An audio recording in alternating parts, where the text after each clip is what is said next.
This is my favorite sounding record we've listened on the entire podcast. Holy that's amazing. I'm blown away. I'm ecstatic. As a doom sludge metal fan, this feels legendary. I feel Holy like crap. This feels like one of the best kept secrets.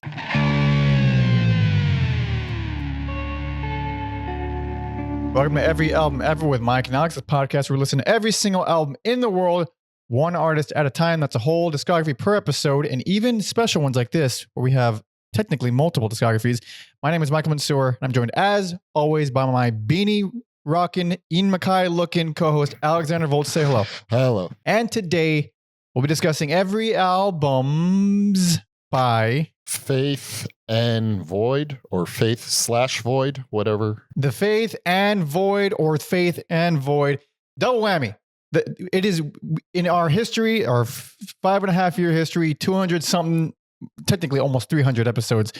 We have only covered one other episode with multiple bands in one, and that was Ferrocat Medications way back when. And that was also on Dischord. Also, if you want to get technical about it, we did do that one-off Christmas episode. We did do that weird ass one-off Christmas. I forgot about that one. Still finding our foot in there. Yeah, that was year one. Yeah, it was very, very early on.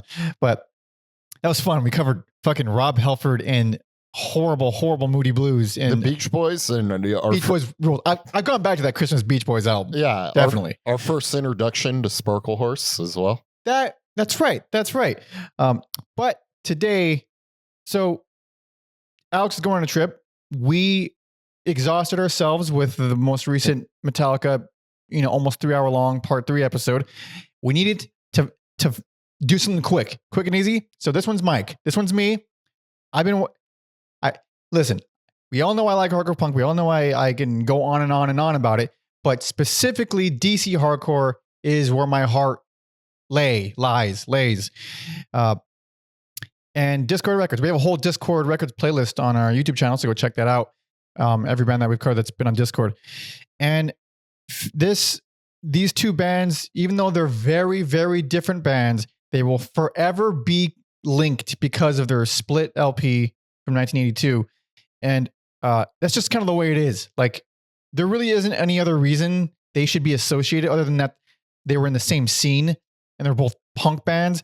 But they're just too short to cover on their own. So fuck it. We're doing them both. Sure. And yeah, my trip is going to DC, so I'm glad you picked this. And also, I'm always a fan of narrative threads. We've talked about plenty of Dischord bands, so I'm always happy to it feels like adding another Lego piece on. Yeah, a little another piece of the puzzle. And furthermore, with this episode, specifically the Faith, technically the band is called The Faith, but people just say Faith. Also, there was I don't know if they're probably still active, the more popular dancey early 2000s band, The Faith. Well, they stink. I don't know who they are, but they stink. I'm going to go ahead and say that. You might not like them, but they got some catchy fucking songs. All right. Well, Alex doesn't hate them. But because of Faith, there's multiple overlaps with stuff we've covered. One, singer Alec MacKaye is younger brother of Ian MacKaye, of Minor Threat, Fugazi, for those who don't know, but everyone who's watching this should know that. And so it's oh yeah, okay, he's younger brother of that. We covered Minor Threat, we've covered Fugazi in the past. And then all of the rest of the band, at least from the second EP, is the entirety of the band Embrace, which we've also done an episode on Embrace, except instead of basically Embrace is Faith, but with Ian singing instead of Alec, which is a very neat little thing. And it's also fun hearing that lineup and hearing how they'll turn into Embrace, which is pretty cool. See, I did not know that. I was like, Mike will have the lore covered. I'm going to do my due diligence. And you got to listen to albums and tell us how you feel. That's the due diligence. And because this is such a messy episode, we're going to be talking about basically everything they released except for Faith put out not too long. I mean, that kind of kind of long ago at this point. I think it was like 15 years ago at this point. They put out the first demo, and we're not going to be covering the demo. All right. The same way we didn't cover the Minor Threat demo or the Fugazi demo.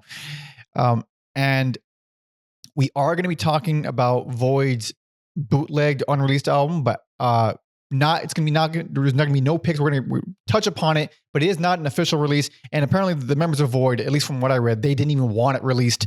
So technically it's a little taboo, but we're still going to talk about it because it's still out there, it's still out there. Getting a little ahead of myself. They're wrong. Yeah, I like hearing that. So what we are covering is obviously the Faith Void split from 1982, Faith's follow-up EP, Void's follow-up EP, and then a little bit of the unreleased Void album. So altogether, all the records is like an hour.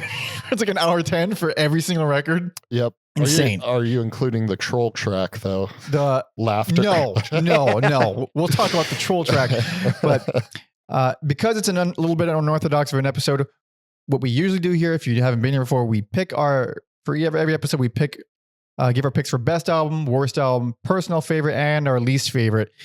Here, too complicated. We're just going to go with the band that we prefer because that's just the nature of it. So based on everything, our thoughts on the band as a general whole. I don't know if you want to do that now or as we get into the albums. I'll do it now. Who do you prefer? I'm a Voidman. I knew it. Not surprised. So I was, I don't care. I was, because this was a huge two bands for me growing up. I was a Void man all the way through as a teenager. I was all Void. I mean, oh wow. I had Void patches on my pants. I had Void shirts. I had Void shit on my wall. I was a big Void fan. Everyone in high school kept, because no one knew hardcore punk where I went to school. They kept thinking it was the band The Voids. I'm like, I don't know, get the fuck out of here with that shit. No. With the Z? I never heard. No, it was just with an S. It was okay. Some other punk band with a female singer that I'd never listened to once. I think they're from like the 90s or something. So I didn't give a fuck about them. And yeah, no one actually knew what it was, which was a little bit alienating, but a little bit of local lore. You ever venture into a Trash City Records? Oh, they used to be very close to me where I used to live. And I have very faint, vague memories being a very young child going in there once or twice. It didn't last very long when I got older. I don't know about now, but I think where it used to be now is still like abandoned. So they had two locations. I think you're talking about the Atlantic location. Yeah, for sure. Yeah, the Garfield location was a little better. I think I went to shows there. Oh, cool. That's funny how it went from having multiple stores to being an abandoned building and no trace of it. Yeah, so not at once. Like they were at the Garfield location and then they moved to the... Oh, they moved. Never mind. Okay. Yeah. My bad. Right. Yeah, going back to this now, even though I was a Voidman through and through, I think I can safely say, as what I would say objectively, Faith is, I think, an objectively better band, better songwriters, better really at everything they did, but I like Void more. I just like what the insanity, the fucking, I mean, they're one of the craziest goddamn hardcore bands ever. The sheer intensity and they can't play in time with each other because they're too busy playing as fast as they can. So it sounds like shit, but there's something that's like primal about it that like, these are not well-written songs most of the time, but they fucking get you, man. I don't know if I want to use the term well-written, but they had excellent ideas, I think. Like good ideas. Yeah, if they were a little bit older, a little more advanced musicians, like I think I really dig what they're throwing down. It's so like weird and unique.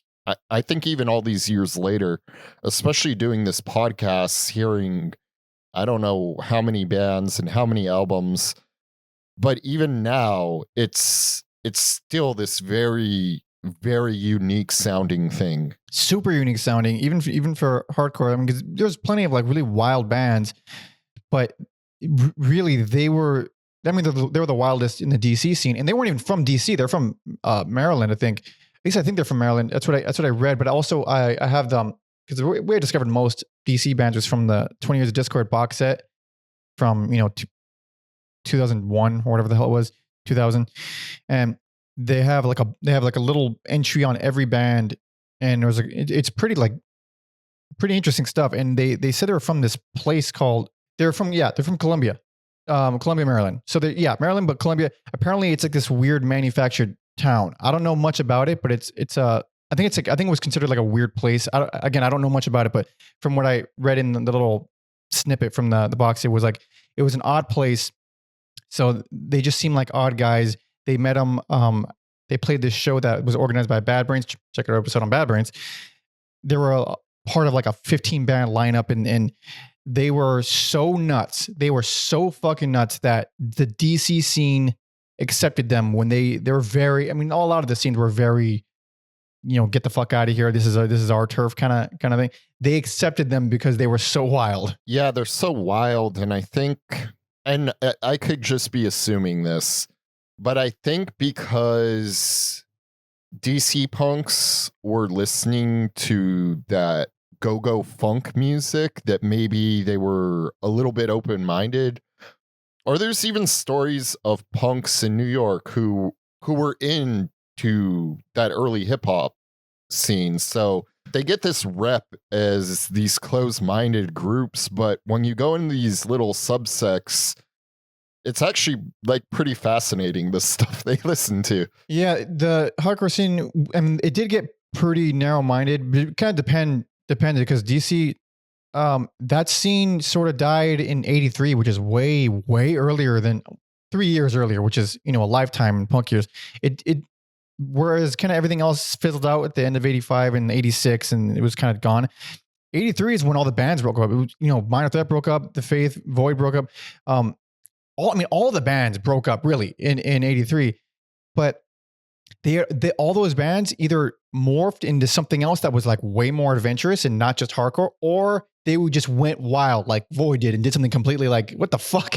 So, it was kind of like musically adventurous. That's kind of one of the reasons why I love that scene so much. I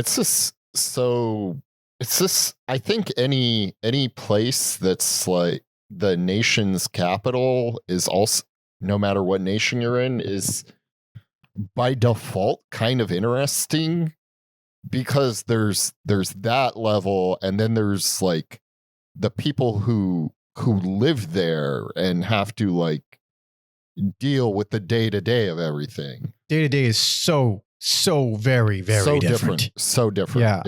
Yeah. As we can hear documented in these songs, like they're kids writing about their anger and stuff, and it's not like, obviously it's not very poetic, it's very raw. Especially the Void lyrics are very, very juvenile. I mean, they were in fucking high school though. They were literally in high school during this band. But the thing with Faith is, and another thing that it was on their little entry in that box set that I found interesting, because you listen to the songs, you listen to especially the second EP, and you hear like, okay, these guys are very good musicians. They're progressing, they're evolving musically. They have a good ear for melody, good ear for hooks. They're like good songwriters. Apparently, Minor Threat. Yeah, we love Minor Threat. But with his, and looking back, Minor Threat is like the DC band. They're like the band that everyone knows Minor Threat. But apparently, at the time, for people who lived there, a lot of them were the Faith. A lot of them were just the Faith was that band for like a lot of people in that scene at the time, and it makes sense. They were actually like really more evolved than a lot of punk bands. Yeah, I think evolved is a good word, where Minor Threat is this controlled chaos, and Faith, like you said, a little more ahead of the game. There's songs where I can go, oh, that actually has like a brief little hook or like a little bit of melody to it, and they could have evolved into a Fugazi type band if they wanted to. Absolutely could have. They did the Embrace album with Ian, which I thought was wonderful. I love that album. You hear the evolution from that to, that album helped pioneer fucking emo. It's crazy. So they were that band. They absolutely those four musicians, regardless of which MacKaye brother was singing, they were going in that direction. And it kind of makes me sad that it didn't continue after that. But we have some notes here from our history guy, Tom Osman, who you should all go support and follow. We have an interview with Alec MacKaye from 2011 from Eurovision, and then another 2011 interview from the Washington City Paper with Void's Bubba Dupree and Chris Stover, the guitarist and bassist, respectively. And so this is for the Faith. They ask, when the Faith started, did you view the Faith picking up where the Untouchables left off? And Alex said, no. If anything, the Faith was SOA continuing. When Henry left to join Black Flag, he suggested that I start playing with Michael and Ivor. But when we started playing together, we knew we were going to be different. We were going to be different than our previous bands. So all these bands recorded with Don Zientara in his basement, whatever, for like the entirety of this whole period. And as for recording the first demo, apparently this is the setup of the demo. It says the vocals booth was in the laundry room. The control room was next to the furnace. The instruments were set up in his daughter's playroom with dolls and a chest full of dress-up clothes. Don was and is a masterful, calm, and inspiring person. Amazing. What the hell? That's distracting. No. So for those who don't know, there's a DC hardcore compilation called Flex Your Head. It's like the quintessential, if you want a sampler platter of all DC hardcore, Flex Your Head is the thing. And Void had 3 tracks on there, and 2 of those tracks they're not on any record that we're covering here. And the 3 tracks were Dehumanized, My Rules, and Authority. And you could find multiple versions of all those songs. They put out like a complete recording in 2011. Void did, I believe it's called Sessions 1981 to 83. And it has just a ton of demos and a ton of different sessions, a lot of repeats. So we're not going to be talking about that here. But the song Dehumanized is one that I felt should have been on something, on an album, on the Condensed Flesh EP or something, because I fucking love that song. It's one of my all-time favorites. The song Authority, there's a version on the 20 Years of Dischord box set that absolutely rules way more than the other ones. I'm talking so much. You know this is going to happen. I'm sorry. I knew. Void singer John, what's his name? Weifenbach. Oh yeah, John Weifenbach. He has 2 vocal modes, pretty much. He has the slobbery, sloppy punk guy, and he has the fucking psycho demon HR voice. I prefer the psycho HR voice, and there are versions of Authority. There's versions of the song Black Jewish and Poor where he's singing like a fucking madman, and those versions are on the 20 Years of Dischord box set. I highly recommend people seek those versions out. They're super fucking cool and just wild. But I know I will. Yes. And so this is the Void interview with Bubba and Chris. Not enough guys named Bubba in bands. Bubba, are there any Bubbas? I could think of Bubba Ray Dudley, but that's not a band. I hate that guy so much these days, but that's a whole, Bubba Sparks. That's it. The rapper Bubba Sparks. That's pretty much it. So they were asking them how they first met Ian MacKaye and Jeff Nelson, drummer of Minor Threat and, co-founder of Dischord. Dupree said, I don't really remember. I think Chris and Sean had been hanging out in DC a lot, but I wasn't allowed yet to go on long car rides just to hang out. And Chris says, I first met Jeff and Ian when Teen Idols played Oddfellows Hall in Townsend, Maryland, opening for a friend's band, The Bollocks. Teen Idols, by the way, was Ian MacKaye's first band. He played bass. And I think Jeff Nelson was also on drums. Fuck, what did the singer go on to do? I think the singer, Nathan Strasek, I think that's how you pronounce his name. I think he went on to do Youth Brigade, the DC Youth, whatever. I'm getting too nerdy here. No one gives a fuck about this. I'm going to move on. So continuing what he says, 2 to 3 carloads of people from DC showed up for the show. From the first note, Teen Idols hit, the 5 to 10 non-DCites in the room were like, holy shit, what the hell is going on? We became friends soon after. As for why Void and Faith split the LP, Alex says, pretty sure that was Ian's idea too. I think it was just that neither band had enough material recorded to warrant a whole album. Back then, we always tried to fit as much music as mechanically possible onto albums. Void and Faith were definitely into each other's bands, but our approaches to music were so different that there isn't much point in comparing the two sides, though people always do. It's like comparing red versus blue. The two things have their particular jobs to do. They are never close enough to compare, only to contrast and to complement, and that's the whole idea. I suppose it could be interesting to attempt to verbalize the ways that blue is different from red, ellipses. I will say I miss bands doing that. Like I have a Boris Doom Riders split that was cool. I have an ISIS Melvin split. Not that they were up and coming, but it's still cool. And then Baroness's first EP was a split with this band Unpersons, which I don't know much about, but it's like, I don't know, you come for the Baroness and you listen to the other one. So I think it's pretty cool. And I get we live in a digital age and that's not a necessity anymore, but no, but it does make you kind of long for that kind of scratching each other's backs, propping up another band as they prop you up. And it's a lost art, the split record. Yeah, like I said, at the top, we're going to be covering how many records total? That's including the unreleased bootlegged one, that's 4 records total. So first one 1982, last one technically 1992, but it was recorded in 1981. Technically the last released thing, the last recorded thing, 1983. So very small window. I mean, literally 2-3 year window. 2 year window. It's pretty nuts. So we're gonna cover each side individually. So are you ready? I'm ready. This is Faith's half of the split from 1982.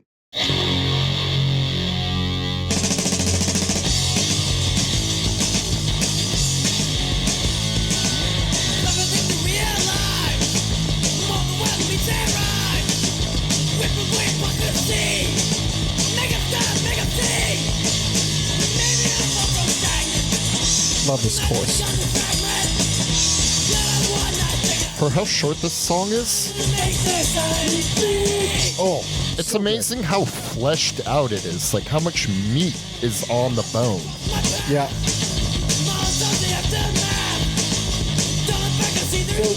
If I let it play any longer, it's going to be and there's only fucking 15 seconds left in the song. So sure, let's play the whole thing. I'll play the whole thing of another one. It'll be easy. So this whole thing total, this one half of LP it's like 13 minutes, 12 and a half minutes. It's obviously very, very short. There's 12 songs, 12 minutes.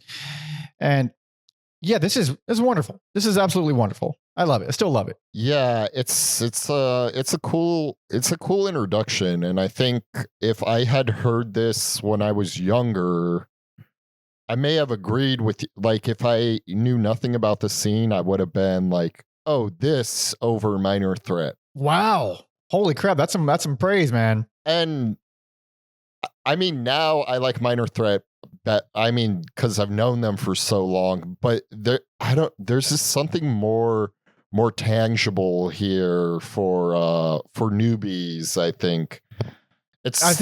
Yeah, it's still gritty and raw, like it's still very, very punk rock, but where like Minor Threat feels like you got like some whirlwind, almost whiplash. There's this more to like, that was fun. I would say the only thing that's kind of inaccessible about this is Alec's vocals. He's a shouter. He's got that voice. He sounds like that on most songs. But he just loses time a lot. He loses time with the songs more than any other instrument. Everybody else is so tight with each other. That's another thing I miss, because I think these days everyone thinks everybody's a machine, and that's not the case. There's so much done in post now and so many little techniques you could do.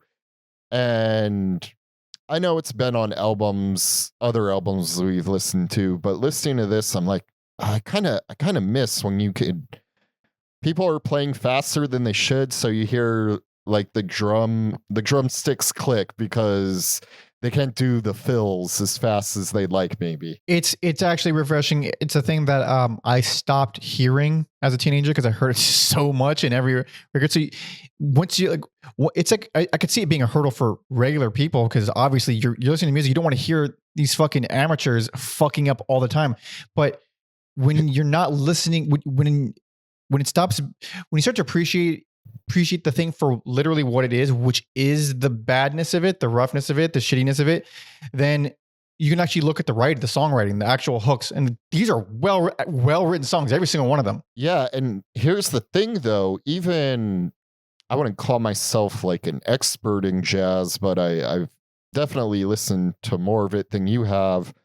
Some of my favorite jazz drummers, Elvin Jones, who drummed for Coltrane, and Billy Cobham, who has his solo stuff, and he drummed for Mahavishnu Orchestra. Those guys click all the fucking time, and they're two of the best in the world. So I don't know if those guys click. Why not punk? Why drum? the hell not? Absolutely. There's nothing wrong with a little click in there, a little something to remind you that we're human. Yes, absolutely. And what I love about this record, and this is going to take me back to my. I didn't have fury on the Operation Ivy episode, but I had close to it, and why I don't like that style of punk, why I don't really care for that whole era, specifically why I don't care about Operation Ivy. I complained ad nauseum that every song feels the same. It's just happy, fucking bouncy, it's snarly and happy. This fucking 12 minutes, the emotional range of these punk songs. So you get It's Time, the opener, which is like a mean kind of anthemic song. It's only like a fucking minute long. And then you get Face to Face following it up with it. And it's just fun and lively and happy with this dark emotional chorus. It like already in literally 2 minutes, it has more emotional range than most 90s punk bands, in my very snobby opinion. Yeah, I will say the Bad Religion started off in one place and then evolved. Like that first, I think this came out 82. 82. So I think Bad Religion's first album, How Could Hell Get Any Worse, came out the following year, 83. And that's like their most raw and hardcore. I can see a link between a band like this and or I should say the Faith and Bad Religion, and they obviously have the Minor Threat connection eventually too. So yeah, absolutely. And the Dag Nasty connection too, which is another band that kind of bridged the gap between, and a Dischord band that bridged the gap. But and then you get Trapped, which is just prime DC hardcore. I mean, Jesus Christ, that main riff is like, oh, that's very DC hardcore. I think In Control is an example of a quote unquote hooky song, if you will, or is as catchy as you can get for a band like this. Definitely. Plus that intro, the intro and outro, where it's like because I want to put on, because when you think of hardcore bands, I was talking about this also in the Operation Ivy episode. Check the episode where you could throw bands upon, a list of bands like fucking, I don't want to start naming names because it's gonna sound like I'm shitting on them, but regular ass hardcore band. They fit the bill of hardcore bands. Honestly, the fucking Nihilistics behind me, they count. We're just a hardcore band straight through. They're not doing anything special. They're not doing anything really different. They just have the one mode. That is what we're expecting. And if they did that over the course of 12 minutes, that's fine. That's not a long time. You're not going to get bored of that. But what do? Track 4, they do this song.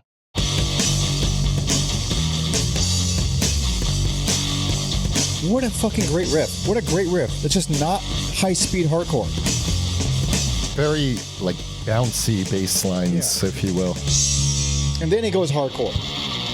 And then the song ends after fucking 30 seconds. Like, it's that little thing where you could fit so much in a minute, which is why I kind of get annoyed by this is why I get annoyed by long jammy things, because like, what point are you trying to make? Because I've heard these guys make it in 40 seconds. As a fan of long jamming things, also, I think next week, I love that we picked the band because you said this is your pick, next week is my pick.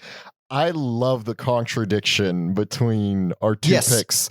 You got to stay tuned for next week, folks. We didn't even plan it like this, but it's such a beautiful counterbalance. It's just the two halves of Mike and Alec. It's perfect. Yeah. As a fan of jammy things, I very much like the hypnotic feeling where a riff feels so good.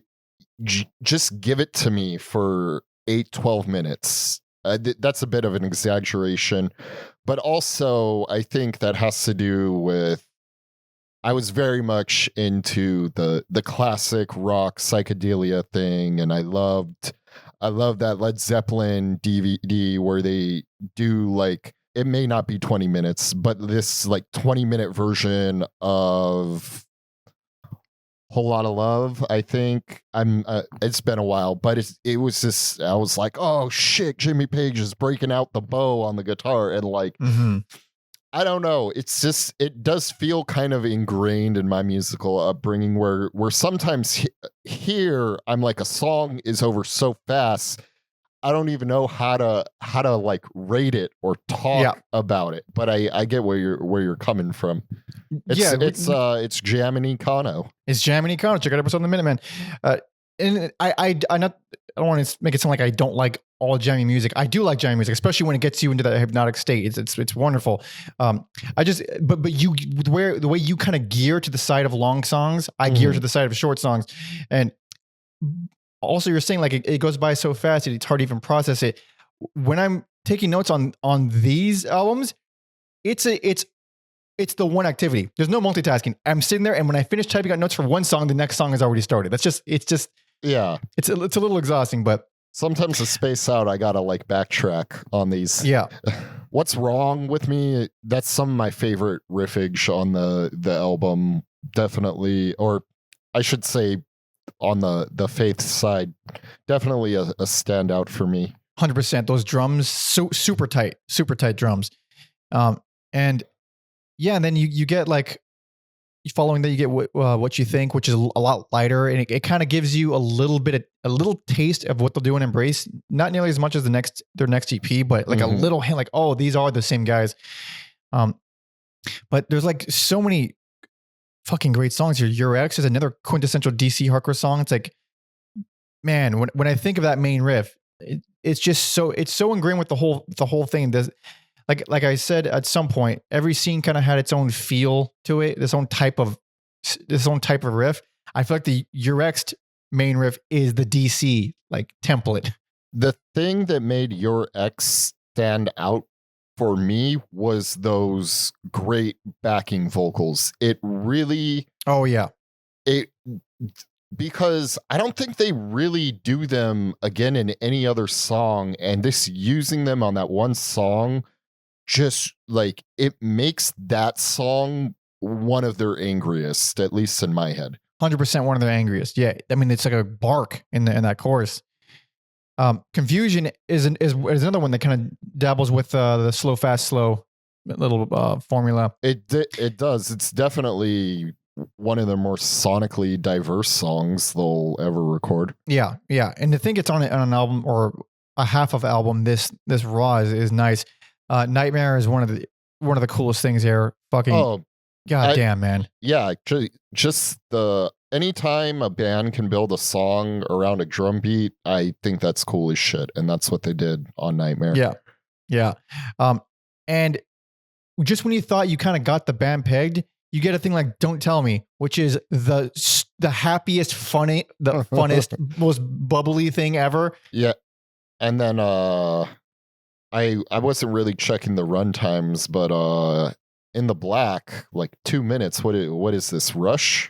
Dude, and guess what, Alex? Yeah. It's actually not even 2 minutes. It's only 1:40. The final 20 seconds is silence because it's trying to separate the two sides. It's only 1:40. It's crazy though, because as a compliment to them, it feels like a 30-second song for some reason. I would just say that one, the singer's trying to go more traditional singing, and that's obviously not his strong suit, but it is endearing. Yeah, Alec. Yeah, Alec is singing on that one, but it is. It's the slowest song, like consistently slowest song. It's dark as shit. It has that main riff has a little hints of Eastern in it. It's like that one song is pretty much like where the next EP picks up. Like it's way more melodic. It's way more fleshed out. It feels like an epic, even though it's a minute and 40 seconds long. It feels like an epic compared to the rest. And it's like it's a great closer. It's a good closer for the side. Absolutely. This one, looking at the two sides, like this is definitely like quality songwriting. You want a good ass hardcore band that like knew what they were doing, but still has a lot of the roughness and the rawness. 100% this. But then, baby, we get side 2. Are you ready for side 2? I didn't know I was ready but yeah, I'm ready. I didn't know I was a Void man, but now I am. Hell yeah! This is also from 1982. This is Void's side. I thought, it was just going to be very similar sounding. Yeah, walk me through your impressions. I'm very curious. But I was like, this is different. But eventually we're going to hit the hardcore thing, right? Yeah. But it's so strange. And oh yeah, this intro is one of the craziest. It's one of the most epic punk intros of all time. Yeah.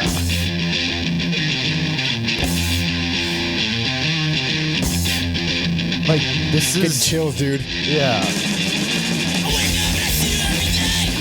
Fuck.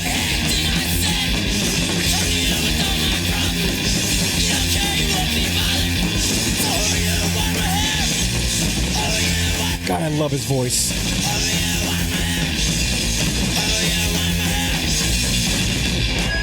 And then this. Those muffled drum, like, it sounds crazy. How is he doing that? What is even happening?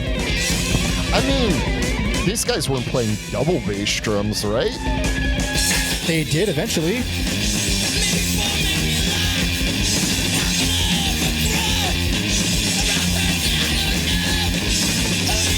His voice sounds like a buzzsaw. It does, yeah. Now these guys are not playing in time. But like that section before like the bass kind of like you almost don't have to play in time. It fits the fact that they're called Void. And then I was like taken aback by that, and I was like, is this a one-off? And then Time to Die comes on, and it's somehow more chaotic and more messy, more brutal. That chorus riff is brutal as shit. And then like Condensed Flesh, you're talking about how they aren't playing in time. There's these parts on Condensed Flesh where they're doing like fills, but it's just chaos. It's just mess. It's like, okay, for X amount of bars, we don't have to be in time. We'll just come back in time after said amount. It's Condensed Flesh is so sloppy, but it's so like that riff, that section you're talking about. It's the chorus where they're just doing a fill. The whole section is a fill, basically. It's almost not musical in a way. It's just noise. It's complete noise. Yeah. I described it. It feels like fucking like it reminded me of the Hellraiser box stretching your skin back with hooks. That's what that chorus felt like to me. Because it's not. And I can't point to very many punk bands that made choruses like that. No, and then we get their version of Slow, Fast, Slow on Ignorant People following that. Yeah, and we heard a little bit of the hard rock influence on the opening track, but yeah, you hear it here too, and it's cool as fuck. And I don't really expect to hear like mind-bending guitar solos when you're telling me we're listening to hardcore punk, and these solos are just very fascinating to me, the same way like Greg Ginn solos are. Right. And that's the man, Bubba Dupree. That dude, very interesting guitar player. What a fucking name. Great name. And really what makes this side so memorable, like honestly more memorable to me than Faith's side, despite the fact that those are wonderful songs, This one, the guitar tone, it's so confident and it's so in your face. It's such a memorable guitar tone. It's like you're here and all of a sudden, like the show has started. Like it really feels like that. Like even though as much as I fucking love Faith songs, this feels like, okay, now the headliner's on. That's the feeling I get. You know what this band feels like to me? If you see like a sloppy dude who's a mess and you see him with a chick who's out of his league, that's Void. They got that chick because they're insanely confident. Yeah. Yeah. It has qualities that we can't see from far away. They're a mess, but they're extremely confident. That's how they got that. Yeah. Yeah. The way it's described, they were described, I've seen it, I've read it several times, is every member playing as fast as they can, not necessarily with each other. And that is the most accurate description of this band by far. Because most songs, they start together and then they quickly just fucking But there's still something musical there, I think. Yeah. There's still something tangible amongst all this chaos. There's still some really great riffs. Like I would say pretty confidently that the intro to Ask Them Why is literally my favorite intro in all of punk. That warms my heart because I love that opening riff so much. Yeah. We're going to put it on because it's going to take no time at all. This is the intro to Ask Them Why. You could play this for 8 minutes. I know. They totally could. I wish they would. And then that's it. They do a faster version and then they wrap it up for the whole song. They go into a completely different song after that. It's like, Jesus Christ, you had that gold riff and that's it. That's all you did with it. Man. Yeah. And then this is my favorite version of Organized Sports. It's my least favorite version. It's the weirdest. It is definitely the weirdest. I'll give you that. They're Tasmanian devil vocals that turn into these like high pitch alien effect vocals. Yes, that is exactly what it is. They are fake crowd pitch shifted vocals in the chorus. I'm not going to forget this version anytime soon. I might forget that other version. The only reason why, because overall, even though this record, I think for what it is, I think it sounds very cool. It sounds very good. It's got a really good production style. But the EP that we're going to get after this, that was recorded before this, there's better bass on there. They're a little bit tighter together. They're a little bit slower. Bass is way more prominent. So I just ended up liking the way the bottom end of that record, because that Organized Sports is on that record.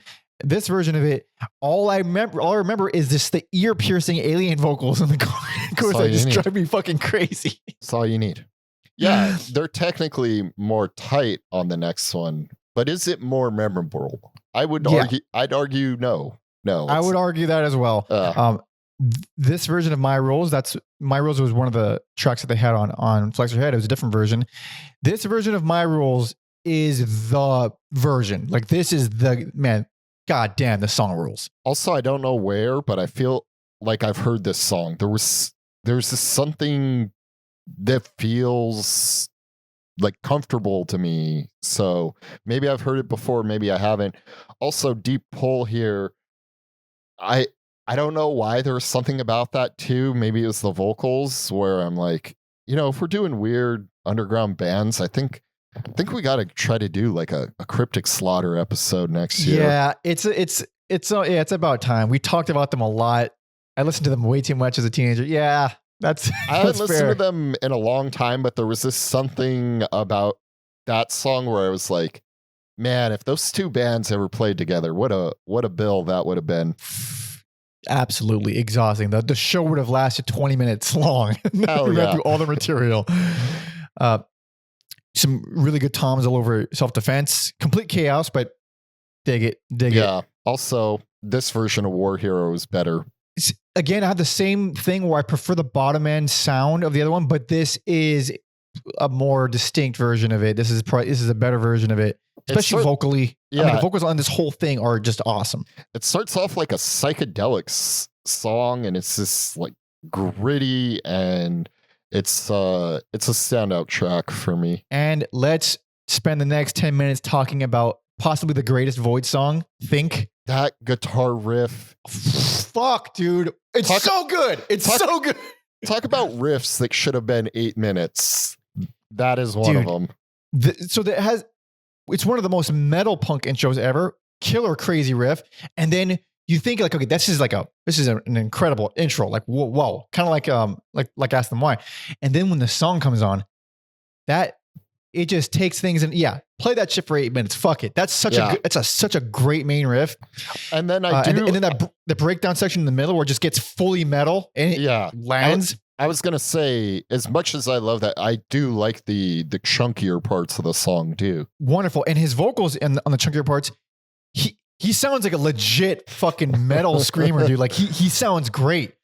It might just be their best song, honestly. It's just across the board so good. I don't know what I would give their best, but it's definitely up there. It's and then it closes with the most fitting closer of all time for a punk record, Explode. And it does. What would you call this song? Yeah. Explosive. Yeah. It just explodes. It ends. It's perfect. It's the absolute quintessential bookend for opening it with Who Are You?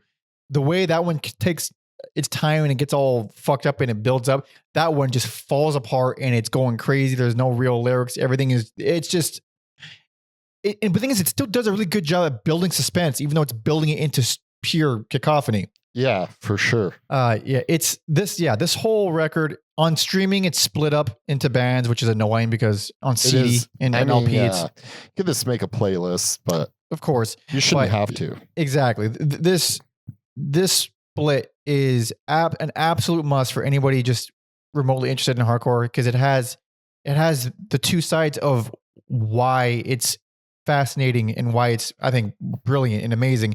You get raw, aggressive, good songwriting, and then you get complete shit show. It's just. I would also recommend it to metalheads who like My War, where if you liked that like punk metal dynamic, and given this is two bands, you get it here too. You definitely do. You definitely do. Of course, it's much faster, but not in the same way, in a totally different way. Yeah, of course, the sloppiness is going to turn people off, but man, it's not about we've heard people play things perfectly. We've heard them play things correctly. We've heard fucking Steely Dan where they did 10,000 takes and it sounds perfect. We know. Do we need that with every record? Steely Dan rules. Hard disagree, goddammit. Steely Dan rules. But a band whose initials are PT, I hate that. I hate that type of shit, though. 100%. If you know, you know. If you don't know, good, because you might hate us if you. I don't want to hear from their fucking fans ever again. Tired of the fans. Tired of the fans. Goddammit. But yeah, this is absolute must. So next we have the follow PP from follow PP from Faith. So this is where they added the second guitar player, and so they asked Alec about adding the second guitarist and just the whole deal behind that. And he says, well, the dynamic changed and the joy increased. It was so cool having Eddie in the band, and it helped the sound stay solid on stage, as well as added a lot of depth and strength. Guitar parts that were hard to pull off live were suddenly attainable for both Eddie and Michael. Songwriting changed too. Eddie brought a lot to the band. For me, the other impact was having to watch out for yet another guitar swinging for my head. Eddie nailed me good at a 9:30 show, and I still have a scar on the top of my head from it. Jesus Christ. Is 9:30 still open? I don't know. I'm afraid to look it up. I'm going to look it up. I am disappointed. You have to look that up. I just thought that would be something. Yeah, that would be a place that I really, really would love to visit. I mean, it's still open.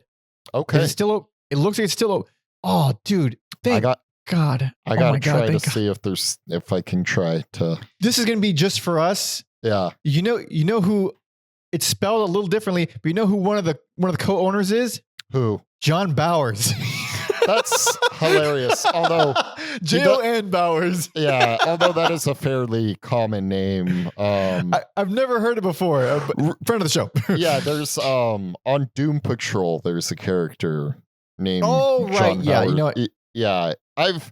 I've heard it before, and then I don't know why Hillary said it one time, but when she By the friend of the show, we keep mentioning Hillary and John in the same episode. and shout out to Dylan, why not? Hell yeah. And then I don't know why she said it, but when she found out his last name was Bowers, she said the Bowers that be, and that is hilarious. That's pretty good. I dig it. But the way I found all these bands was, of course, my brother Robert, who you all seen most recently on the Flipper episode, and I'm pretty sure he got most of the stuff from the book American Hardcore, which it is obviously, if you're a fan of hardcore punk, you've read that book, and it references it here when talking to Alec. They say in the American Hardcore book, it said you sang so hard you would hyperventilate. Is this true? And Alec said, that must have freaked people out. I suppose it's true, but I don't recall anyone freaking out. I always finished our sets, as far as I know. Keep in mind, the shows were often wild all over. Some of the shows were unbearably hot, too. Imagine an overcrowded church basement with all the windows and doors shut to keep the noise from bringing the cops. I remember watching a kid go into a full seizure in front of me on the steps at the Wilson Center. He just stiffened up and planked, face first, hand at his sides, onto the steps. I never did that. Good Lord, man. I mean... as a teenager, of course, I romanticized all that. Like, man, if I was only born during that time period, I'd be in there. It would have fucking sucked. It's so gross and so painful and hot. The music probably wasn't as good as these bands, but I've been to a few shows like that, and there's probably a few photos of San Gabriel Valley or East LA shows of a young Alex with his shirt off hanging out because it was so hot. Yeah, you know what? I never even thought about that. I bet there is still photos of young me with long hair floating around.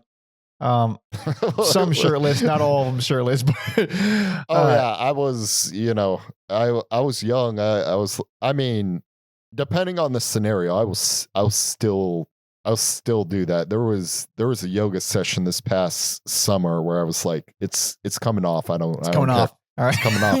This is my body. It's coming off. Also, I've seen other people do it. I was like, they can't say shit. They can't say, oh, I'm sorry. Is this not appealing to you? Yeah, exactly. Oh, yeah. So this next EP, I believe it came out after they had already broken up. So 83, the year all the DC bands broke up for good anyway. Minor Threat broke up in 81 and then reformed and then broke up for good 83. So they ask, why did the Faith break up? Was it odd to have an EP come out and not be in that band anymore? Alex says, being in the Faith was a bit like harnessing fireworks. And then this next line, it's written this way on the website. It looks like a typo, so I don't know what this word is, but it says, after a while, we just got so we didn't want to do that anymore. Tired? Maybe the word was tired, burnt out, something. Whatever that word is, it's lost because it's not on the interview website. He says, I know we were proud of the way Subject to Change turned out and really wanted it released. It was worrisome because in general, it didn't make sense to put out a record if the band was no longer around to do shows and sell records, especially if there were other bands to put out. I'm glad Subject to Change was pressed then, and I'm really happy to see it getting re-released now. It looks so cool with a red sleeve and it still sounds great. So, time to listen. The very last thing we will ever have from the Faith. Are you ready? I'm ready. Hell yeah. This is 1983's Subject to Change.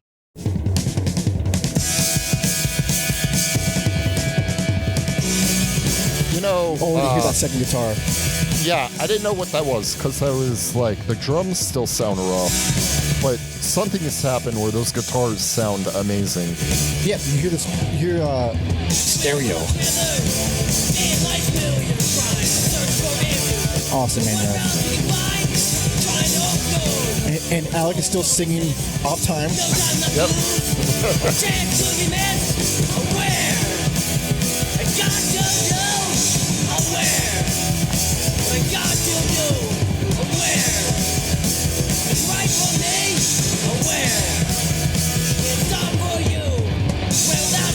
Awesome.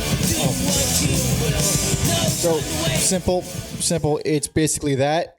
I think riffs that demolished. Awesome riffs. Yep. And I'm also glad you had the quote about the band admitting that it feels lighter and more fun because the follow-up track, Say No More, I was like, this feels fun, and I don't want to say poppy, but there is a level of fun to it. Yeah, that is where now you're hearing how they're turning into Embrace. That it's so obviously the same band. Like it's more hardcore, of course. It's still more punkier than Embrace would be, but beautiful guitar work, beautiful the way they play off each other. You could tell they're just like they're really carrying each other. It sounds awesome. Love that song.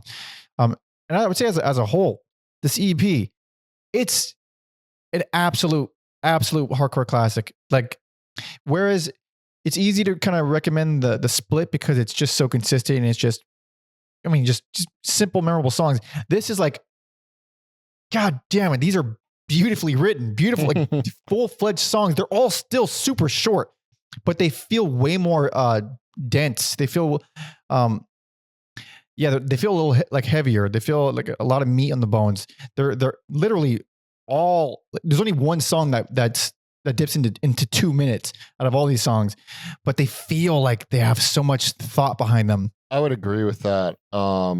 For me, two of the standout tracks on here are No Choice, and it's just, again, after the split, I just wasn't expecting to have these lighter, more fun songs, and No Choice is a great song. And then the title track, this, like, I love the way the bass sounds when it opens and it turns into something else, and like you said, these short songs are able to achieve so much in a short amount of time. Yeah, with the title track, that's one where you hear it, and if you compare it to anything off the split, you hear the title track and you go, "That's a song. That's not just like a short hardcore song. Oh, yeah. That's a song. Like, you can show that to normal people." Totally could. It evolved so much in a year. It's unbelievable. And No Choice, it's one of their best. It's one of the meanest and most pissed off choruses that they have. I mean, so fucking pissed off. It's wonderful. Yeah. And then Untitled, which is another strong one, but the lead guitars on that one are so subtle, but they add this melody that just, it opens everything up. It changes the feel of it entirely. Beautiful little melodies just on the side there that just change everything. This is one of the very few, I would say, probably one of the few hardcore punk albums from this whole early 80s era where they use two guitarists flawlessly. Because the first thing that comes to mind is Damaged, which had two guitars and that shouldn't have had two guitars. You only hear one, and then you hear vocals and then drums sort of in the back. That's all you hear on the album anyway. So that's like an example of like hardcore punk using two guitars badly or in a way that you can't really distinguish it. This is it amazingly. Yeah, those guitar parts and little harmonies that you're talking about on Untitled are so strong. It could be an instrumental track, and I would have been content with that. I would say most of this EP could be instrumental, and it would be, this is a nice EP. Mm-hmm. Yeah, because Alec still sounds the same. He's doing a little bit more singing, but not like, he's not like trying to hit notes. He's just doing more.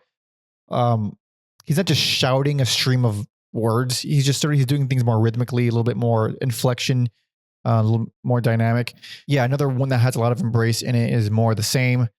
Another one where the lead guitar just shines. My favorite lead guitar or solo on the album is not technically the closer, but also technically the closer on Slow Down. It's just these tones that I'm not used to hearing in punk rock. Absolutely. Yeah. I would say Slow Down has one of the greatest bass lines in punk. Like I'm going with that claim. Like I also dislike the approach of Slow Down being something totally different than anything else in their catalog. Yeah, and it feels like an epic closer. It is it's technically the most epic song we have on these records at 2 minutes 30. Yeah. It is a real gargantuan closer there. But the chorus, it has this edge to it. It has this real intensity to it where, like, I hear it with this record, like, these guys aren't fucking around. These are legit songwriters. And the way it kind of winds down and slows down at the end, it just feels, it's so fitting, which makes the actual final track all the more batshit. Laughter, which is You want to do the honors? What the hell is laughter? It's 20 minutes of 28 minutes. 28 minutes, my bad, of laughter. It's this loop, this creepy looped laugh. I'm going to put on a couple seconds of it because it's easy. Here's this laughter. Imagine 28 minutes of this.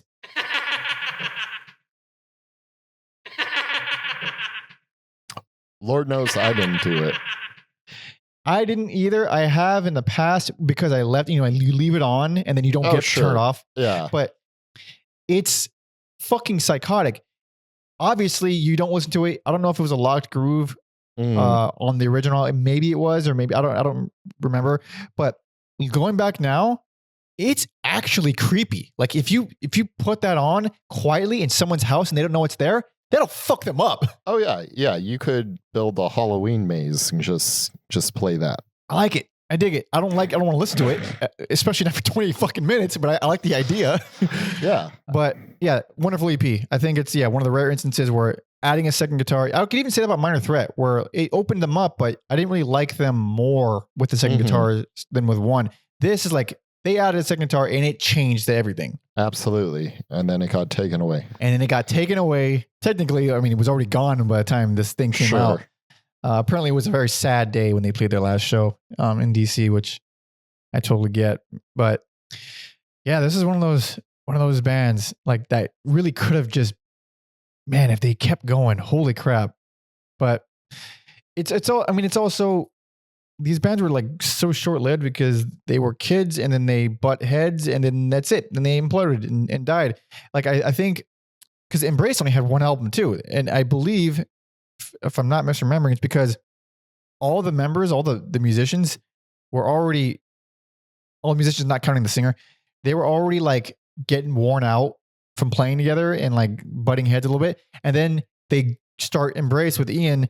So they're all the same dudes with the same problems. So that like immediately just, some people were just meant to stop playing. No one talked. Nothing was resolved. Yeah. Yeah. They were all 19 years old, but now we have one more official release, not a couple more to talk about, but one more official release. And this was officially released in 1992, but it was recorded in 1981. And I don't think this was put out on Dischord, which is interesting. But anyway, you ready? Ready. Oh yes, this is Void's Condensed Flesh. Organized Sports. The version I prefer it, Alec doesn't. Sure, it's better, but Kinda. What is better? exactly. I'm living in a post-Lulu world. What is better? So you hear John's vocals, and he's way more like a regular punk snarler. Yeah, this is a regular ass punk song. It's good, but it's regular. So that's kind of what his voice sounds like on Every other recording, not counting the split, which I thought was unusual because the first thing I heard from them was the song Dehumanized. It was on the Dischord compilation I keep talking about. And then so I thought like, oh, all right, this is what he sounds like. And then you hear the fucking split and he's this psycho little gremlin dude. But this EP, clearly earlier, a little bit more contained, still very, very rough. Very rough. Just not as memorable to me. Although I do think Black, Jewish, and Poor is perhaps the most DC song ever written, because earlier I was talking about like the people who like live and work in DC, which are Black, Jewish, and Poor people. Yeah. And it's one of my favorites. But I prefer the version on the Dischord comp by a lot. He's singing like a crazy man on that one. It sounds way better. I gotta seek that out because it's much better. Yeah. Because that is definitely a highlight here. Yeah, one of the best ones for sure. Because the repeats that we have from the split are Organized Sports and War Hero. Those are the only two repeats we got. But stuff like Annoyed, Controller, and Revolt all were It's played back to back. They're all it's basically one song. Yeah, it's one. At first, I was like, "What is going on?" Because they're over so fast, and then I was like, "It's this one song." Yeah, Annoyed. You could hear the stop, and they kind of like, okay, it's 30 seconds literally, but it stops. Control and Revolt are like when one's over, right into the next one. I think they're on one track on like that most recent compilation that they put out. Yeah, I think it's put into one track. But they're cool. I mean, they're not anything spectacular. And honestly, hearing how insane they were on the split, the drums here are really distracting and not good. I mean, they weren't good on the split either, but they weren't like good, like traditionally good. Sure. But they were like a flurry. They were a flurry. Okay. They felt everything was full and chaotic. It was a whirlwind. Here, he's doing the super amateur thing of, if you're doing a 1-2 beat, getting music nerd now. If you're doing a 1-2 beat, you don't hit the hi-hat the same time you hit the bass drum. You hit it the same time as you hit the snare. That changes if you're blasting, of course, or if you're doing like a black metal super duper like that. Then you can hit the hi-hat with the kick drum. When you're doing a regular kind of where it's fast, but it's not super duper fast, and you're hitting, it sounds stupid. It sounds really weird and awkward. I knew so many people who did that in high school. I'm like, just fucking stop, please. He's doing that all over this one. It sounds fucking awful. Yeah, I just think the highlights for me are the like newer songs in the back half. I think like Get Out of the Way is Out of My Way, yeah. Really fun for them, and then Go South is somehow fast even for them, which I didn't think was possible to go faster, but they somehow do that on Go South. Super nuts. It has this weird odd rhythm on the chorus. It's like the way the way the riffs transition to the next one, it feels super like jarring and strange. Like it's a weird song. Like you hear it on, you could hear it on most of their songs, honestly, where they have, I can't exactly tell what the riff is. Like you would hear the guitar riff, for example. You hear the guitar riff, but then you hear it finish one bar or whatever of the riff faster than the drums do. So I can't, oftentimes it's hard to tell if Bubba wrote the riff in an odd time signature for it to be intentionally a kind of a short riff, or if he's just playing it too fast for the drums. You get that feeling a lot. I'm going to go with option number 2. Yeah, probably just played it too fast. So there's a lot of that one Goes South where like, did they just miss each other? Is that like, it's very odd.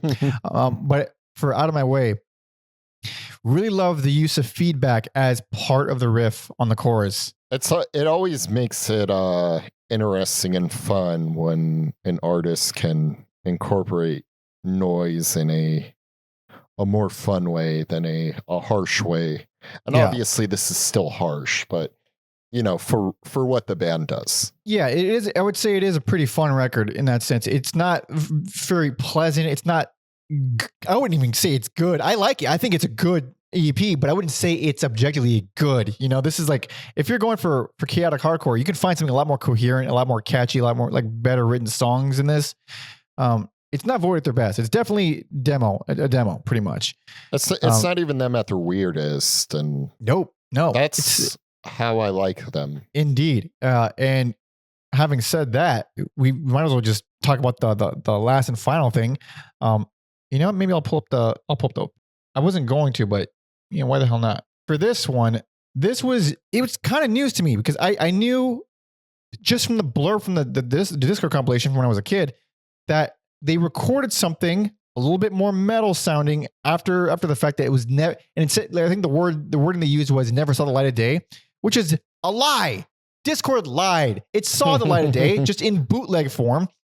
And if Wikipedia is to be believed, which it probably shouldn't, but who cares? Someone probably knew something who filled up that entry.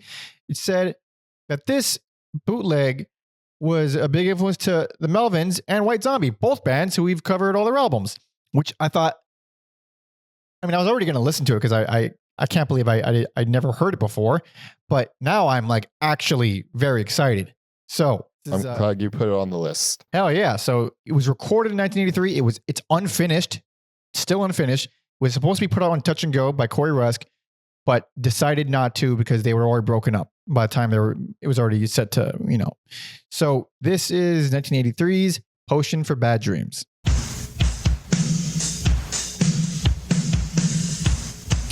A little slower.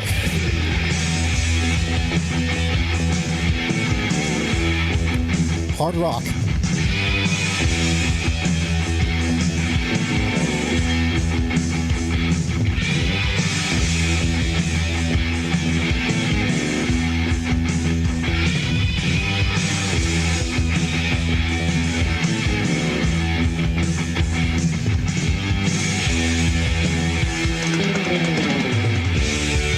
Man, they are an arena rock band. Yep. So this is a year after the split LP. A year, dude. We were robbed.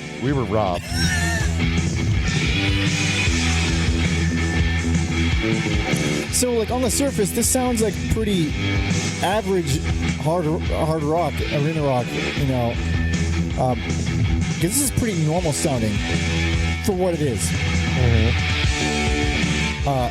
But I will say that this thing goes places. Oh, this album goes places. Yeah.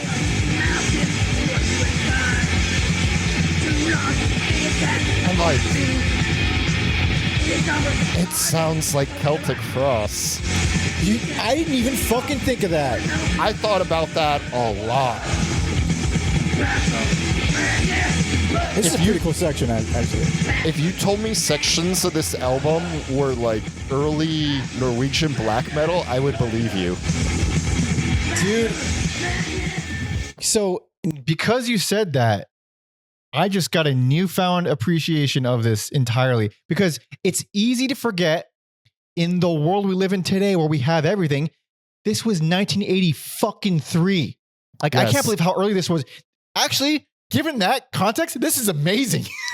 This, surprisingly, I know we're not supposed to give accolades, is my favorite shitty sounding record we've listened on the entire podcast. Holy shit! That's amazing! I'm blown away. I'm ecstatic. I was instantly enamored with this, and I don't know if the version I listened to has the right song. There's two. The first one that comes up, and it's the first one I listen to, has the wrong order. The one that I listened to is the restored and remastered version. Who's the YouTuber? The YouTube is the Uncouth Youth. Okay, I listened to one. I think it was Hardcore Club. Yeah, I did too at first. That's the first one I heard. That's the wrong order. I believe that's the wrong order one. Okay, I listened to the wrong order one, so whatever. But the effect is the same. Yeah. For my second listen, I was gonna give this a once over, and I decided. You texted me before we started filming, saying, "Hold on, I'm giving a second listen to this one." In the middle of me giving it a second listen for the same reason, like, hold on, I need to give this. Hold on, I need to see what's going on here. Because on your notes, you're like, just listen to it. I was like, okay, what do we got? Like 20, 15 minutes here, and it just goes places I was not prepared for. Is that opening track Bloodlust or Bloodlust? Yeah. Yeah, it's so crazy that it sounds like Celtic Frost.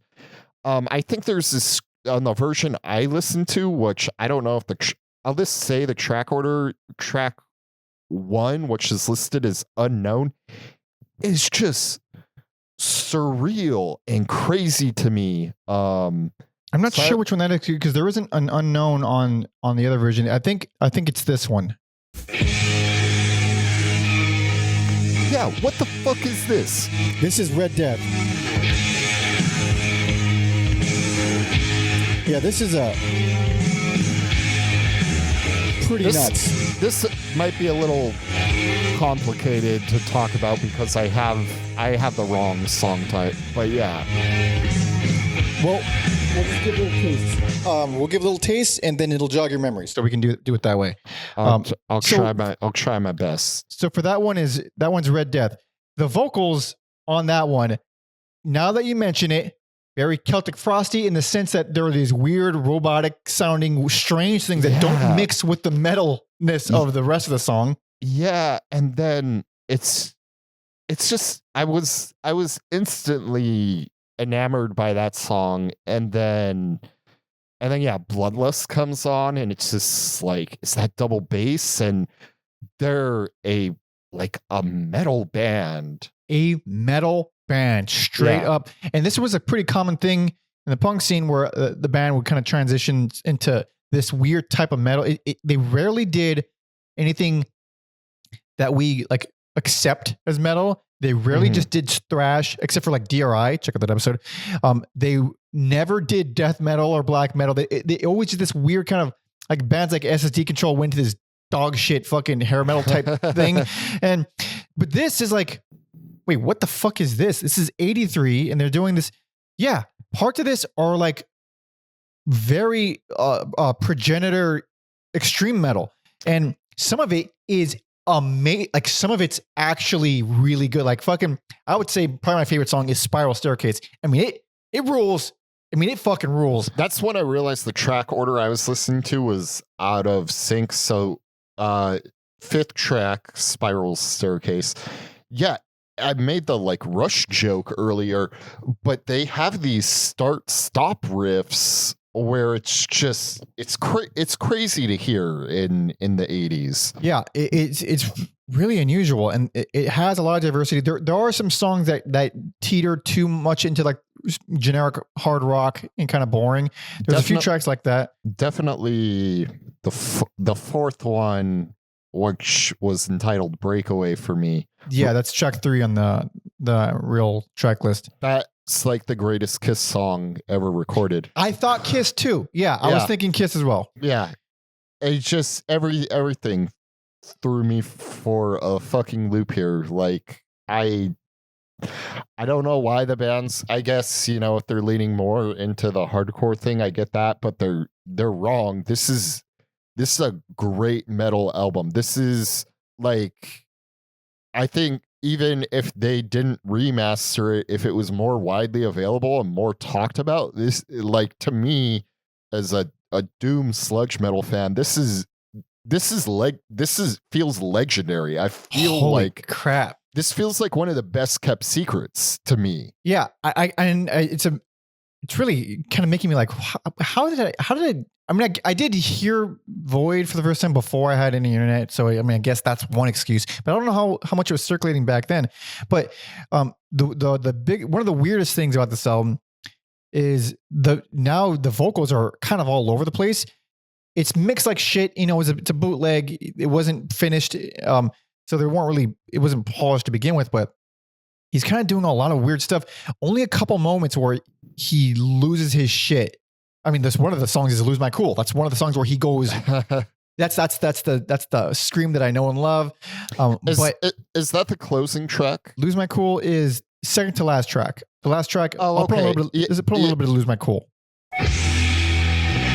I wanted them to go full sludge, but they don't. I think this is one where it starts off sludge. Yeah, yes it is. And then it like it's almost jarring when they go the punk route on this album because it's so rooted in metal. It's so metal. This is like genuinely heavy.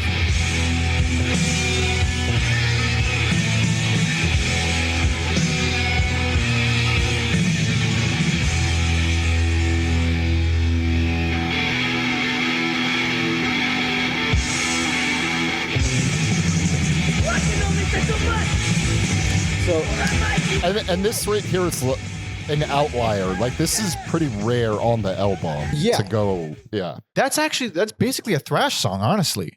And there's not a whole lot of that on the album, but it is a cool song. Yeah, this is when I first listened, I thought, okay, this is rough. There's a lot of I don't really care for, but there's like good ideas here. And then second listen, I thought like this is actually quite good for what it is. Like this is surprisingly good for what it is. It really, obviously, it influenced Melvin's A White Zombie. Like, yeah, totally. Yeah, no, this is.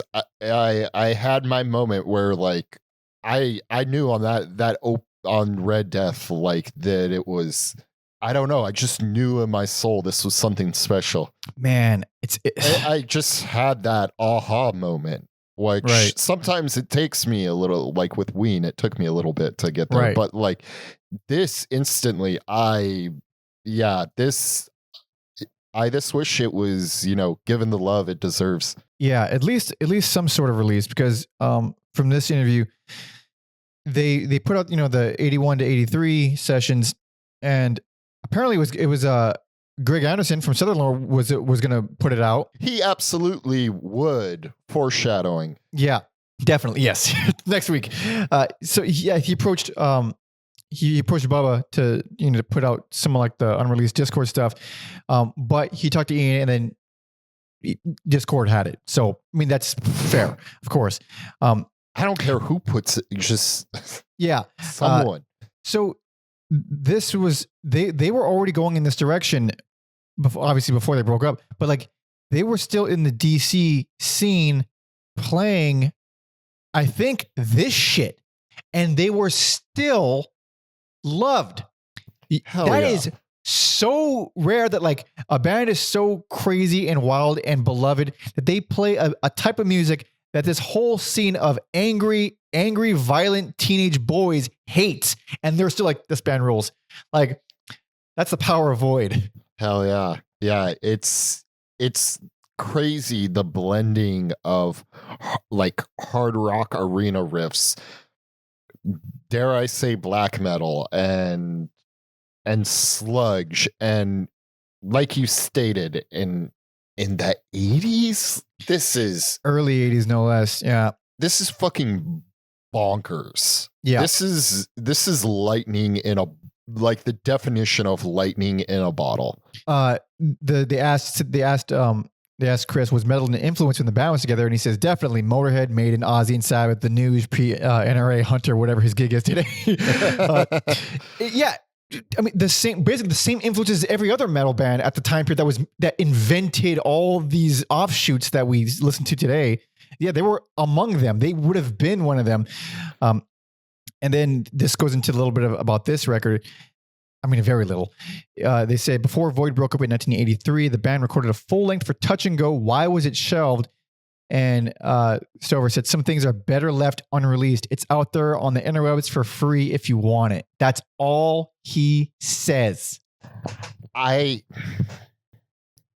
want a rematch. Like, if this is supposed to be an album, because it sounds very, very raw, very live. Like, if it was supposed to be an album, does that mean you can make it sound like an album? I don't want it to sound like a fucking overproduced prog album, but I think we could do a little better than what we have. Yeah, I don't know what they can actually do, because I mean, the version that I've been playing, that's like, I don't even know who this person is who supposedly remastered it. It might have just been like a fan project, but it sounds passable, especially for punk era stuff. It's more than passable. We get plenty of shit that sounds much worse than this.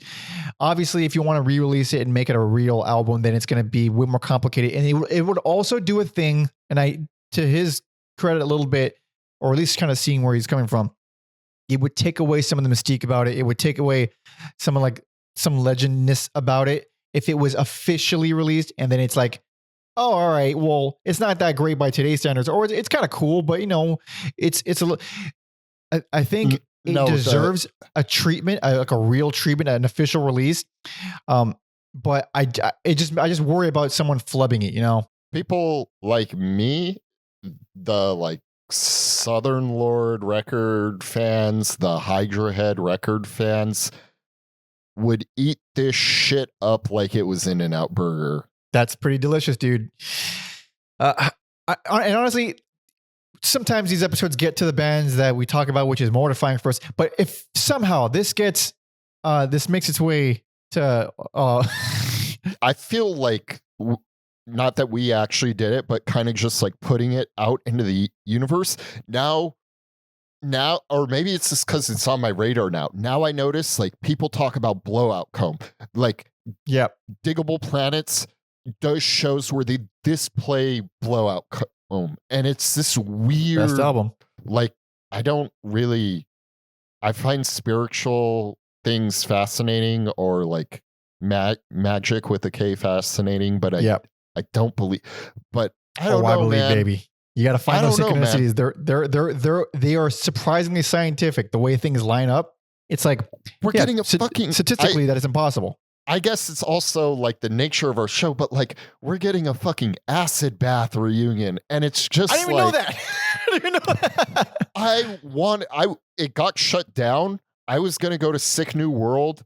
There's maybe like 8 or 9 bands I wanted to see, but none that I was like really like, oh my God, I got to drive out to Vegas. I was going to do it solely on Acid Bath playing. So I'm hoping I hope they announce something in the Southern California area. I will drive up to 4 or 5 hours to see Acid Bath.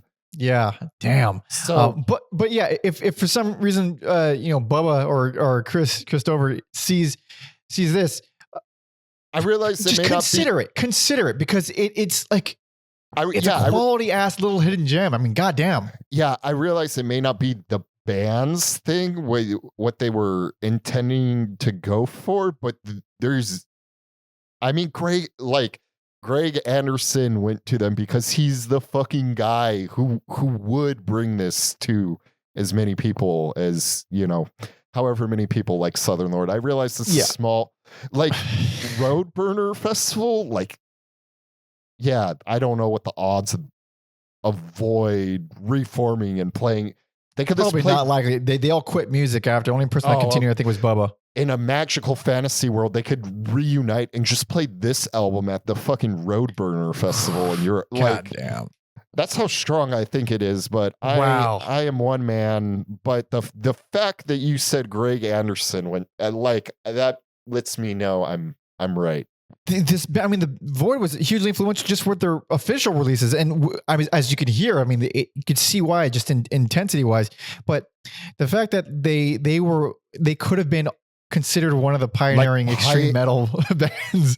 Like, what if black metal was like a US thing? That'd be fucking crazy. Man. Yeah, I'm not saying it would have like caught on or anything like that. It's more just fascinating to think about. Yeah, definitely. I think they ended up breaking up because, at least from my passing remember, was they were disagreeing a lot on just the direction, which is, you hear that a lot. But that clashing of all those tastes is kind of what made this record just this weird hodgepodge. So it couldn't have continued. They would have split apart. But sure. Yeah, but goddamn, it is fascinating. Man, that like rejuvenated me hearing this album. Nice. Well, please, for the love of God, find a way to release it officially. It's on YouTube. Yes, of course, it's on YouTube. Everything's free these days. We can get everything we want at the click of a button. But I will give someone money. Yeah. Yes. Something tangible, something I can hold in my hand. There's an energetic exchange. You want the thing. You want to be. You want the statement of it, not so much just like, yeah, it's around, it's a bootleg, you can find it, you can hear it if you want. There's something about a statement of having like, no, this is a thing that you made, embrace it because it is good. Also, I'm in the minority, but like when we did our D'Angelo episode, I had so much fun reading those voodoo liner notes. Like, yeah, liner notes are fun. Yeah, they're fun. Yeah. So yeah, most recently for Void anyways, the 81 to 83 compilation, which is, it's a nerd's dream, all of this stuff. I think it's like the earliest recordings you could find for them, and it's fun stuff. And of course you could find the Faith demo as well. But yeah, this is a fun one. This is Mike's birthday gift, essentially. It's not my birthday, but two of my favorite hardcore bands, period. Two of my favorite bands ever. You know what? It's almost my birthday. I'll take Potion for Bad Dreams as my birthday gift. Okay. But thank you so much for listening and watching, for hanging out with us. If you want to hang out with us further, like the video, leave a comment, subscribe, do all the stuff. You know how to do it. It's very easy. There's buttons everywhere. You can follow me on all social media at PanderMonkey and Alex on Instagram at Every Album Alex for the short period of time. All right. Okay. And our history guy, Tom Osman, you could find him all on all social media at Tom Osman Sounds, and his website, tomosmansounds.com, for his music and his podcast, Whatever Comes Next, where he interviews a bunch of underground indie musicians and you can just take a little peek behind the curtain. It's very fun stuff. Links to that in the description, my EP, yada, yada, yada. Link to that in the description as well. And baby, patreon.com/everyalbumever. That's where you go. You get bonus episodes. You get to see our schedules in advance. You get to vote on polls to decide what we cover next. The first poll winner, we're going to be covering several poll winners. First poll winner, it's going to be coming. It's going to be coming very soon. A few weeks. We're going to get the first part of it, and it's going to be a doozy. People are going to be very happy for that episode. I know Alex is happy for that episode. I've been wanting to do that for so very long. Yep. And you can also join the Discord, be part of the community, talk some shit with the folks, and yeah, nerd out about music. It's very fun. It's very active. And then on there, you can suggest brand new albums if you want us to cover a brand new album. We do short episodes on those. And tier 2 patrons can suggest a full discography for us to cover on these longer numbered episodes. You can also throw any bonus episode suggestions. There's a lot there. It's a very fun time. There's plenty to do. It's nice and fun. And I think that's it for that. So closing it out. That's all you. This is very much your thing, your bands. We have okay. These songs are a minute long. You play a handful of songs. It's a dual header. We have to do one of each. That's only fair. We're not taking up a lot of time. So fuck it. You pick the Void song. I'll pick the Faith song. Can I listen to Red Death? Would you Red Death? Hell yeah, I want to do Red. Fuck it. Red Death for Void, and for Faith. Ooh, wow. I don't know why I didn't even think about this longer. Why is this so hard? Oh, no. You know what? Nice and epic for both of them. Red Death for Void. Slow Down for Faith. Hell yeah. So thank you so much for listening and watching. See ya.